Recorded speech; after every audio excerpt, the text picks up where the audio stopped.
என்னுடைய கேள்வி 2008ஆம் ஆண்டு, 2013ஆம் ஆண்டு, 2018ஆம் ஆண்டு, 2023ஆம் ஆண்டு ஆகிய 4 சட்டமன்ற தேர்தல்களில் தொடர்ந்து தோல்வியை பெற்று கொண்டிருக்கும் இந்திய குடியரசுக் கட்சி சட்டமன்றத்தை தான் விட்டுவிட்டோம், நகரமன்றத்தையாவது கைப்பற்றலாம் என்று இந்த நகரமன்ற தேர்தல் களத்திலே ஆதிக்கம் செலுத்துமா? 2008, 2013 போன்ற தேர்தலில் வெற்றி பெற்று சுமார் கவுன்சிலர்களையும் நகரமன்றத்திலே பெற்று 2018, 2023 ஆகிய தேர்தலில் காங்கிரஸ் வசம் சட்டமன்ற தொகுதியை பறிகொடுத்துவிட்டு பிஜேபி மும்முரமாக தேர்தல் களத்திலே இறங்குமா?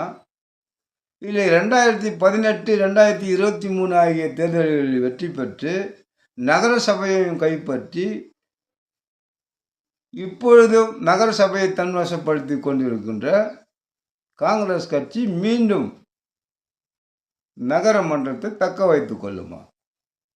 இதற்கு கடந்த முறை இவர்கள் பெற்ற வாக்குகளையே திரும்பவும் எடுப்பார்களா, அல்லது இவர்களுடைய ஆதிக்கம் அதிகமாகி தேர்தல் களத்தில் இவர்களுடைய பங்கு அதிகமாகி தேர்தல் பணி அதிகமாகி மக்களிடத்தில் இவர்களுடைய சாதனைகளை செய்ய போகின்ற விஷயங்களை சொல்லி ஒரு மாற்று